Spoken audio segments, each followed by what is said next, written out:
Habari ni Plus Weekend tena, karibu sana. Mimi ni Witness Matiku nitakaye kupitisha katika yote yaliyojiri katika juma hili kwa ukubwa wake. Na kwa muhtasari, kati ya mengi tulionayo ni pamoja na Rais wa Jamhuri ya Muungano wa Tanzania Daktari Samia Suluhu Hassan juma hili amepokea ripoti ya tume ya kuchunguza matukio ya wakati na baada ya uchaguzi wa Oktoba 29, 2025. Lakini pia mamlaka ya kudhibiti na kupambana na dawa za kulevya yateketeza kilo 166.71 za mirungi zilizokamatwa mnamo Februari 17 mwaka huu wilayani Igunga mkoani Tabora. Vile Waziri Mkuu wa Jamhuri ya Muungano wa Tanzania Dr. Mwigulu Lameck Nchemba amezindua maandalizi ya kuelekea jukwaa la kimataifa la kukuza biashara na mazao ya bustani. Kwa hayo na mengine mengi, karibu sana. Na sasa tuanzie hapa ambapo Rais wa Jamhuri ya Muungano wa Tanzania Daktari Samia Suluhu Hassan juma hili amepokea ripoti ya tume ya uchunguzi wa matukio ya wakati na baada ya uchaguzi wa Oktoba 29, 2025 ambapo amesema ya kwamba kitaundwa chombo maalum cha upelelezi ili kutambua waliopanga na kuratibu pamoja na kufadhili matukio yaliyotokea na kusababisha vifo, majeruhi na uharibifu wa mali binafsi. Na taarifa hii kwa undani wake inaletwa na Kisa Mwaipiana. Katika muda mfupi ujao tutaunda tume ya maridhiano ikijumuisha wadau wote muhimu itakayosimamia na kuongoza majadiliano na maridhiano ili kuziba mianya na migawanyiko iliyopo na kurejesha umoja na mshikamano wa kitaifa. Ni Rais wa Jamhuri ya Muungano wa Tanzania Mheshimiwa Daktari Samia Suluhu Hassan alipozungumza wakati wa kupokea ripoti, ambapo ameipongeza tume na kutoa ahadi ya kufanyia kazi mapendekezo yote yaliyotolewa na tume hiyo, ikiwemo kugharamia matibabu ya majeruhi wa ghasia zilizotokea wakati na baada ya uchaguzi. Ni serikali itaweka utaratibu wa kugharamia matibabu ya majeruhi wa ghasia ambao bado wanahitaji matibabu. Vile itagharamia vifaa saidizi na viungo bandia kwa waliopata ulemavu wa kudumu ili waweze kuyamudu mazingira yao ya kila siku. Natambua na kama ilivyosemwa hapa kwamba wapo wafanyabiashara ndogo ambao kwa uwezo wao hawawezi kuingia bima kubwa za kuweza kuwalipa. Basi nao tutaangalia hasara walioipata na kuangalia faraja tutakayoweza kuwafariji. Mheshimiwa Rais Daktari Samia pia ametumia hotuba yake hiyo kuwahimiza Watanzania kuendelea kuungana ili kuilinda amani iliyopo nchini na kuonya kuwa amani ikitoweka kuirudisha sio jambo jepesi. Na wasihi wa Tanzania wenzangu, tutambue kuwa ni rahisi kupoteza amani, lakini si rahisi kuirejesha. Ni rahisi kuibomoa nchi, lakini ni vigumu kuijenga upya. Hapa nataka sote tufahamu kuwa hatima ya Tanzania ipo mikononi mwa Watanzania wenyewe. Nguvu ya ushawishi wa makundi ya nje inasaidia kuvunja amani, kuvuruga usalama na kubomoa nchi. Lakini kurudisha amani na usalama na kuijenga upya nchi yetu hufanyika kwa misaada yenye masharti magumu ya kisiasa, kiuchumi na kibiashara.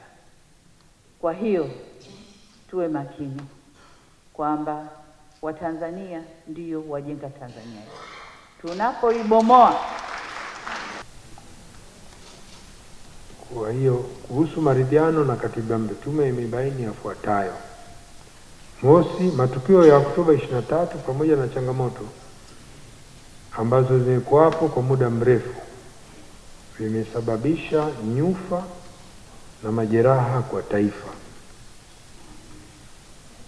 Hivyo maridhiano na muafaka wa kitaifa ni hatua muhimu katika kuponya majeraha na kurejesha amani, kuaminiana, mshikamano na utengamano ndani ya jamii na taifa kwa ujumla. Ripoti ile ni ripoti nzuri sana na inaweza ikawa ndio nukta ya kwanza ya kuweza kurudisha umoja, mshikamano na umoja wa kitaifa baina yetu.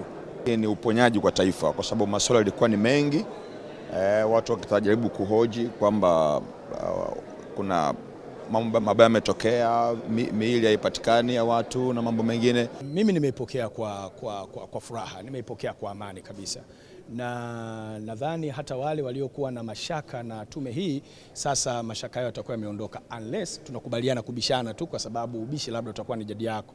Tume ya kuchunguza matukio ya uvunjifu wa amani wakati na baada ya uchaguzi ilianzishwa rasmi na Mheshimiwa Rais Daktari Samia Suluhu Hassan mnamo Novemba 18 mwaka 2025 na kuanza kufanya kazi rasmi Novemba 20, ikitumia takribani siku 153 kukamilisha uchunguzi wake.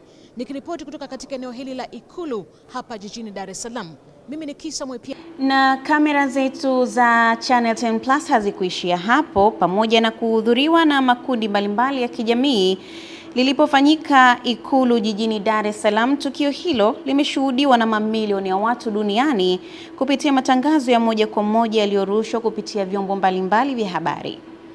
Kipekee kamera za Channel 10 Plus zimefika katika maeneo tofauti jijini Dar es Salaam na kuona Watanzania wakiwa katika maeneo mbalimbali kufuatilia uwasilishaji wa ripoti hiyo.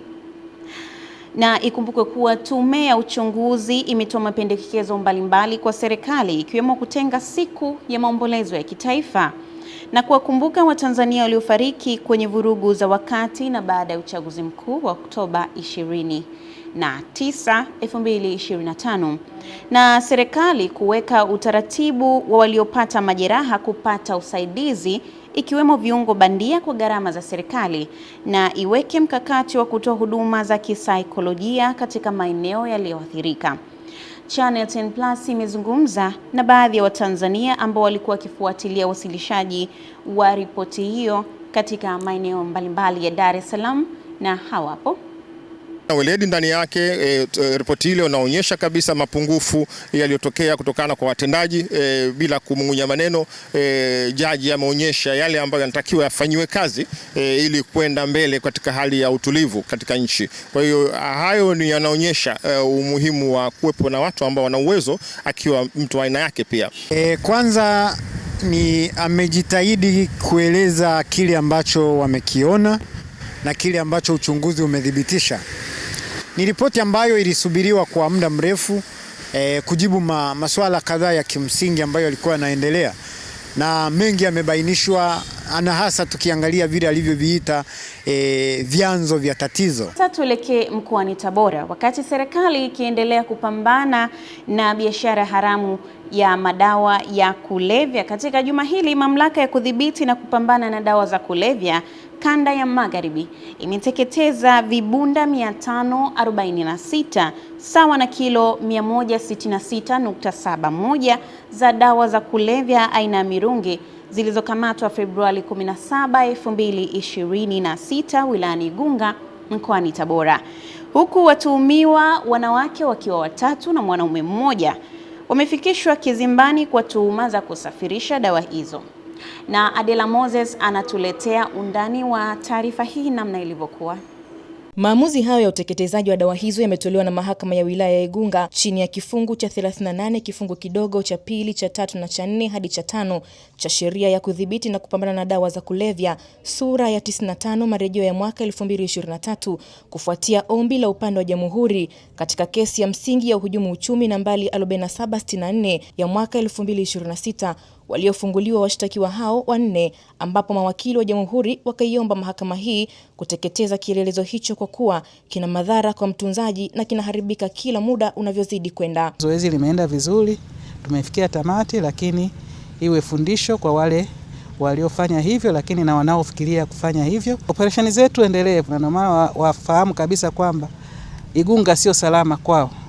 Kwa hiyo endapo mtu akikamatwa atachukuliwa hatua za kisheria. Ndio maana serikali ilitunga sheria kali ya kudhibiti na kupambana na dawa za kulevya ambayo inatoa adhabu ya kifungo cha maisha. Aidha, Katika kesi ya msingi ya uhujumu uchumi, washtakiwa ni Maige Kasawa Robi miaka 36, Nyanzala Josefu Marwa miaka 25, Mnungo Mabula Makoye miaka 38, Hamisa Athumani Huseni miaka 50, ambapo imeelezwa mahakamani hapa uchunguzi bado unaendelea na kesi hii itatajwa tena tarehe 6 mwezi wa 6 mwaka 2026, huku watuhumiwa wakirudishwa mahabusu kwa kesi yao kukosa mzamana. Na shukran sana Adela Moses, na sasa tukaangazie namna kongamano la mama na baba lishe lilivyokuwa katika juma hili, ambapo mgeni rasmi alikuwa ni Rais Daktari Samia Suluhu Hassan, ambapo amesema kuwa mama na baba lishe ni muhimu katika uchumi wa wananchi wa kipato cha chini na wanapaswa kuendeleza ubora wa huduma zao na kuifanya sekta hiyo kuwa ni tija kwa maendeleo ya taifa na kuinua uchumi wa mtu mmoja mmoja. Na tupate taarifa zaidi ya kongamano hili lilivyokuwa katika juma hili. Rais Samia ameyasema hayo jijini Dar es Salaam wakati akifungua kongamano la kitaifa la baba na mama lishe lenye kauli mbiu isemayo pika kishua, vaa kishua, uwe baba na mama lishe wa kishua, lenye lengo la kuboresha ubora wa huduma, usafi na taswira ya biashara hizo. Ni kwamba waendelee kuimarisha mikakati ya utoaji wa elimu ya lishe na usalama wa chakula kwa mama na baba lishe ili kulinda afya ya walaji na kuimarisha viwango vya huduma zinazotolewa. Agizo langu la 4 ni kwa Wizara ya Fedha kushirikiana na mamlaka nyingine za serikali iweke mazingira rafiki ya kisera na kisheria ili wafanya biashara ndogo ndogo za aina hii, mama lishe na baba lishe na wengine, wanufaike ipasavyo na huduma za kifedha zinazotolewa pamoja na kukuza shughuli zao za kiuchumi. Aidha, Rais Samia amezitaka taasisi za fedha kutoa mikopo nafuu kwa wajasiriamali hao, huku akiwaagiza viongozi wa serikali kufuatilia kwa karibu maendeleo ya sekta hiyo ili iweze kukua zaidi. Lakini kwa nchi nzima wasiliana na wakuu wa mikoa na wilaya ili waweze kutenga maeneo mazuri ya kazi za mama lishe na baba lishe, lakini vile vile kuwapatia miundombinu bora kwa shughuli zao. Kwenye hili la miundombinu bora ni kazi yetu wote kwa ujumla kutafuta wawekezaji ambao watakuja na teknolojia itakayowafanya mfanye kazi zenu kwa vizuri zaidi. Akizungumza katika kongamano hilo, Waziri wa Maendeleo ya Jamii, Jinsia, Wanawake na Makundi Maalum, Dr. Dorothy Gwajima amesema jukwaa hilo ni muhimu katika kuimarisha uelewa wa nafasi ya wafanyabiashara wadogo katika uchumi jumuishi na kuwawezesha kuchangia pato la taifa. Aidha, kongamano hili ni jukwaa muhimu la kujenga uelewa wa pamoja kuhusu nafasi ya wafanyabiashara ndogo ndogo katika uimarishaji wa uchumi jumuishi na namna bora ya kuwawezesha ili waweze kukua na kuchangia zaidi pato la taifa. Mheshimiwa Rais, kundi la mama lishe na baba lishe ni moja ya makundi yanayochangia uchumi usio rasmi nchini, likiwa linatoa ajira kwa maelfu ya Watanzania na kutoa huduma muhimu ya chakula kwa wananchi wa kada zote. Naye mwenyekiti wa Umoja wa Mama Lishe, Havijawa Omari, ameahidi kuwa wataendelea kuboresha huduma zao kwa kuzingatia afya na ustawi wa jamii na kuwa balozi wa nishati safi, utalii na utamaduni kupitia umoja wao. Sisi mama lishe na baba lishe tunakuhakikishia tutaendelea kutoa mchango wetu kuhakikisha kuwa wananchi wanakuwa na afya njema kupitia huduma tunazotoa kwa ustawi wa jamii na taifa kwa ujumla, lakini pia tunaahidi kupitia umoja wetu kuwa tutakuwa mabalozi wako wazuri katika kuendeleza sera ya nishati safi, utalii, utamaduni kupitia kauli mbiu yetu ya mama na baba lishe wa kishua. Na sasa tuelekee katika taarifa hii ambapo Waziri Mkuu Dr. Mwigulu Lameck Nchemba katika juma hili ametoa onyo kali kwa madiwani kote nchini kuachana na mmoja ya siasa za makundi zinazoibuka baada ya uchaguzi, akisema kuwa zinadhoofisha utekelezaji wa miradi ya maendeleo na kuwanyima wananchi huduma stahiki. Na hii ni taarifa kamili ya ripoti hii. Akifungua mkutano mkuu wa uchaguzi wa viongozi wa ALAT unaoendelea jijini Arusha, Waziri Mkuu amesema licha ya serikali kupeleka mabilioni ya fedha kwenye miradi ya maendeleo, migogoro ya kisiasa imeendelea kuwa kikwazo kikubwa. waheshimiwa mamea, waheshimiwa wenye viti, kuna baadhi ya maeneo kule katika halmashauri zetu, katika majiji yetu, katika manispaa zetu, kuna wakati tunakuwa na mizozo ambayo inatengeneza migawanyiko. Hayo si matarajio ya Mheshimiwa Rais. Tuepuke hayo, kwa sababu kwa kweli tunatakiwa tuende mbio katika kutekeleza dira hii. Aidha, amemwagiza waziri wa TAMISEMI kuweka utaratibu madhubuti wa kudhibiti hali hiyo ili kuhakikisha rasilimali za umma zinaleta matokeo yaliyokusudiwa. Katika mkutano huo, waziri wa TAMISEMI Profesa Riziki Shemdoe pamoja na wadau wa sekta binafsi na ALAT wameelezea mafanikio ya ushirikiano kati ya sekta ya umma na binafsi katika kuhakikisha maendeleo ya wananchi. Pongeze kwa kazi kubwa wanazozifanya. Kule kwenye mapungufu, Mheshimiwa Waziri Mkuu, tutaendelea kuelekezana na tutahakikisha kwamba tunaipeleka nchi yetu mahali ambapo Watanzania wote watabaki wakiwa na tabasamu. Uongozi unaokuja ni kuendelea na mkakati wa kujenga jengo la kitega uchumi katika eneo letu la ALAT ambalo liko karibu na Benki Kuu pale Dodoma. Hili swala ni jambo la msingi sana, litatusaidia na kutunyanyua na sisi kuwa na kipato kingine. Benki ya NMB tunaendelea kuwa benki bora na benki imara, benki ambayo inazingatia tija kwa wadau wote. Tumeendelea kutoa tija kwa wadau. Ukiangalia katika masuala ya ujumuikaji kwa jamii, tumeweza kutoa zaidi ya shilingi bilioni 24 katika kipindi hiki kifupi cha miaka 5. Uchaguzi wa viongozi wa ALAT unatarajiwa kufanyika leo Aprili 23, ambapo nafasi za mwenyekiti, makamu mwenyekiti na wajumbe wa kamati ya utendaji zitajazwa. Na sambamba na hilo pia, katika juma hili Waziri Mkuu Dr. Mwigulu Lameck Nchemba amesema kuwa tasnia ya mazao ya bustani sio tu sehemu ya sekta ya kilimo, bali pia ni sekta ya kimkakati ya biashara ya kimataifa inayounganisha Tanzania na masoko ya dunia. Tupate taarifa kamili. Waziri Mkuu Dr. Nchemba ameyasema hayo alipozindua maandalizi kuelekea jukwaa la Horticulture kimataifa la biashara na uwekezaji lenye lengo la kukuza biashara ya mazao ya bustani, ambapo ameeleza kuwa kwa kutambua umuhimu huo, serikali ya Tanzania imeendelea kutoa ruzuku ya pembejeo iliyosaidia kuongeza tija na uzalishaji wa mazao ya bustani kutoka tani milioni 7.5 kwa mwaka 2023-2024 hadi kufikia tani milioni 9.7 kwa mwaka 2024-2025, sawa na ongezeko la 30.2%. Kutokana na umuhimu wa sekta ya mazao ya bustani, serikali imeendelea kutoa ruzuku ya pembejeo, hivyo kuongeza tija na uzalishaji wa mazao ya bustani uliowezesha ongezeko la uzalishaji kutoka tani milioni 7.5 kwa mwaka 2023-2024 hadi kufikia tani milioni 9.7 kwa mwaka 2024-2025, sawa na ongezeko la 30.2%. Ameongeza kuwa ili kuhakikisha Tanzania inakuwa kitovu cha biashara ya mazao ya bustani Afrika na lango la masoko ya kimataifa, serikali imeendelea kupanua wigo wa masoko ya kimataifa, ambapo kwa sasa mauzo ya parachichi, mboga, maua na viungo vinavyozalishwa nchini yameongezeka kwa kasi, hususan katika maeneo ya Ulaya na Mashariki ya Kati.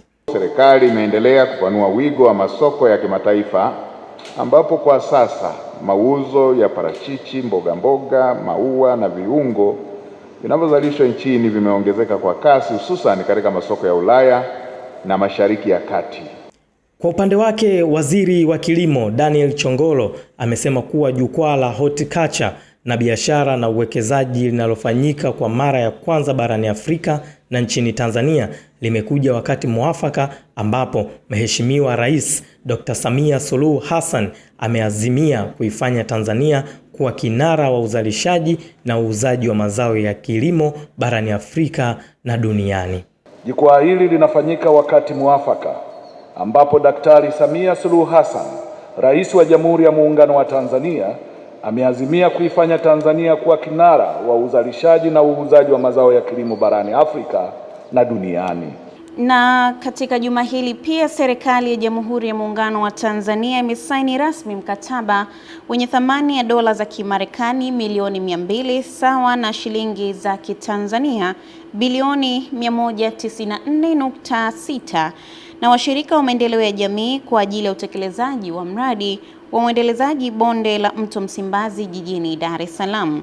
Washirika hao wa maendeleo katika hatua hiyo ya kihistoria ya kupambana na mafuriko sugu ya Benki ya Dunia, serikali ya Uholanzi na serikali ya Uhispania. Na Kisa Mwaipiana tena anatufafanulia zaidi kuhusu taarifa hii. Ujumbe wa serikali ya Tanzania katika hafla ya utiaji saini mkataba huo umeongozwa na Waziri wa Nchi Ofisi ya Rais TAMISEMI, Profesa Riziki Shemdoe, ambaye amesema mafanikio hayo ni mwanzo wa safari ya utekelezaji wa maono ya juu ya Rais wa Jamhuri ya Muungano wa Tanzania, Mheshimiwa Daktari Samia Suluhu Hassan, ya kumaliza kabisa changamoto ya mafuriko na kufungua fursa mpya ya uchumi, ajira na maendeleo endelevu kwa jiji la Dar es Salaam.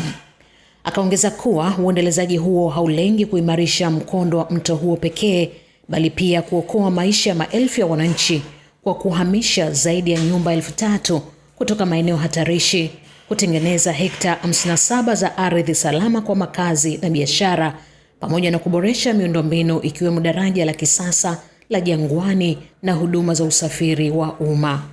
Ni mpango wa kijasiri na wenye maono ambayo utabadilisha sura ya Dar es Salaam. Ni mradi utakaowaletea matumaini, fursa na maisha bora zaidi kwa vizazi vijavyo. The World Bank Group is proud to support this project. Benki ya Dunia inajivunia kuunga mkono mradi huu kwa kushirikiana na wafadhili wenza, serikali ya Uholanzi kupitia Invest International na serikali ya Hispania kupitia shirika la ushirikiano wa maendeleo la Hispania AECID. Hafla hiyo pia imehudhuriwa na Waziri wa Ujenzi Abdalla Ulega, ambaye amesema mradi huo ni uwekezaji wa kimkakati utakaolifanya jiji la Dar es Salaam kuwa na sura mpya ya kisasa na kivutio cha utalii. Haitakuwa ajabu kwa kazi hii nzuri mnayoifanya ya kuongeza kina cha Mto Msimbazi kama vitatengenezwa cruising boats. Kwenye huu mradi mkubwa sana wa bonde la Msimbazi, bonde hili wenzangu watakuwa ni mashahidi, kuna wakati fulani huwa tunajificha mpaka wananchi wasituone, kwa sababu imekuwa ni kero kubwa sana. Nyumba wakati fulani wa mafuriko zinasombwa. Mheshimiwa mgeni rasmi, muda wa utekelezaji wa mradi unatarajiwa kuwa miezi 24 tangu mkataba utakapotimiza masharti ya kwanza. Katika hatua nyingine, Waziri Profesa Shemdoe ameuagiza uongozi wa mkoa wa Dar es Salaam kusaidia kutafuta maeneo mbadala kwa ajili ya wafanyabiashara wanaoendesha biashara zao katika eneo hilo la mradi. Uhamishaji wa wafanyabiashara waliopo katika eneo la mradi ikiwemo wasafirishaji wa mizigo. Tunaomba serikali ya mkoa wa Dar es Salaam. Na shukrani sana Kisa Mwaipiana, na kwa taarifa hiyo inatupa tiketi ya kwenda kimataifa na msimulizi wetu anayetuletea habari za kimataifa zilivyokuwa katika juma hili. Katika upande wa kimataifa, Tanzania hili ambapo Umoja wa Ulaya umetangaza kuwa watatoa kiasi cha euro milioni 275 kama msaada wa kiutu kwa ajili ya watu wanaoishi katika maeneo yenye migogoro Afrika Magharibi na Afrika Kati.